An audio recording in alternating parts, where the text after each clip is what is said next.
Hello friends, welcome my channel. I hope आप लोग बहुत अच्छे से होंगे, गार्डनिंग बहुत अच्छे से कर रहे होंगे। तो कहीं गोबर की खाद आपके पौधे को नुकसान तो नहीं पहुंचा रही है? तो किस तरीके से गोबर की खाद आप यूज़ कर सकते हैं। और आजकल अधिकतर लोग गोबर की खाद का यूज करते हैं, और सरकार भी ऑर्गेनिक खेती को भी बढ़ावा देते हैं। तो इस तरीके से हम क्या जानते हैं किस प्रकार हमें गोबर की खाद का यूज करना चाहिए। गोबर की खाद जो है, हमें ताज़ा गोबर नहीं लेना चाहिए, क्योंकि उसमें मीथेन की मात्रा ज़्यादा होती है, जो पौधों को नुकसान पहुंचा सकती है। इसलिए आपको ठंडा होकर गोबर को इस्तेमाल करना है, तभी आप इस्तेमाल कर सकते हैं। या फिर बहुत दिनों का सड़ा हुआ गोबर इस्तेमाल आप कर सकते हैं, तभी आपके प्लांट बहुत हेल्दी दिखेंगे और साग सब्जियों जो ऑर्गेनिक खेती भी हो जाएगी और कुछ नुकसान भी नहीं होगा। तो आप गोबर की खाद की जगह आप गोबर से बने उपले का भी यूज़ कर सकते हैं। उसको तोड़कर पानी में डाइल्यूट करके फिर आप उसको 2 दिन के बाद पौधों में डालिए, तो आपके पौधे को भी कोई नुकसान नहीं पहुंच सकता। तो इस तरीके से आप गोबर की खाद का इस्तेमाल आप कर सकते हैं। और बस ये ध्यान देना है कि ताज़ा गोबर पौधों को फंगस वगैरह और रोग लग जाते हैं, और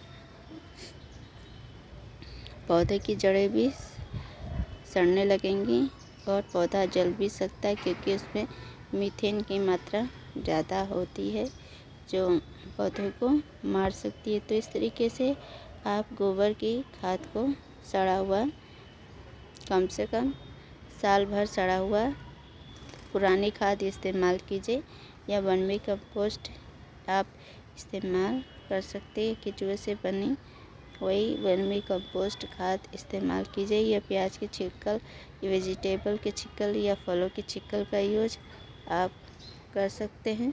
तो इस तरीके से गोबर की खाद पुरानी हुई खाद है, सड़ी हुई, तभी इस्तेमाल कीजिए। ताज़ा गोबर की खाद आपको पौधे को नुकसान पहुंचा सकती, पौधे को जला सकती है, और इसका उल्टा ही असर पड़ेगा। और इस तरीके से आप अपने घर में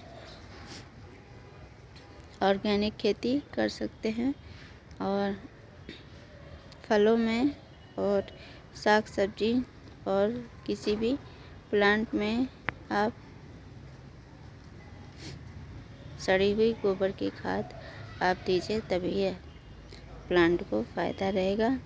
और सड़ी हुई गोबर की खाद प्लांट की ग्रोथ काफ़ी बढ़ाएगा, और इसमें मीथेन की मात्रा कम हो जाती है और जैविक खाद बन जाती है। तो इस तरीके से आप ऑर्गेनिक खाद में गोबर की खाद इस्तेमाल कर रहे हैं, तो इन सब बातों को पता होना चाहिए, तभी आप ऑर्गेनिक खाद का इस्तेमाल कर सकते हैं। और गोबर की खाद सड़ी हुई हो तभी इस्तेमाल कीजिए, अन्यथा आपके पौधे को नुकसान होने से कोई नहीं बचा सकता। पौधे ज़्यादा मीथेन की वजह से पौधे जल सकते हैं, और आपकी फसल भी बर्बाद हो सकती है। तो इस तरीके से कोई भी खाद आप अपने पौधे को देते हैं, तो उससे पहले आप अपने खाद के बारे में पूरी जानकारी रख ले, तभी प्लांट में खाद दें, अन्यथा फ़ायदा होने की जगह पे नुकसान ही नुकसान हो जाएगा, और आपके पौधे ख़राब हो सकते हैं, जल सकते हैं। तो इस तरीके से गोबर की खाद दें, तो सब बातों का ध्यान दें, तभी आप गोबर की खाद का इस्तेमाल आप कर सकते हैं। और कोई भी खाद डालने से पहले पूरी जानकारी हो, तभी पौधों पे अप्लाई कीजिए। इस तरीके से आप ऑर्गेनिक खाद का इस्तेमाल करके अपने गार्डन को आप हेल्दी बना सकते हैं। आई होप आपको आज का वीडियो पसंद आए तो प्लीज़ इस वीडियो को लाइक करिए, कमेंट करिए, शेयर करिए और चैनल पर नए हैं तो प्लीज़ चैनल को सब्सक्राइब कीजिए। अपना तथा अपनों का ध्यान रखिए। मिलते हैं नेक्स्ट वीडियो में। Thank you for watching video.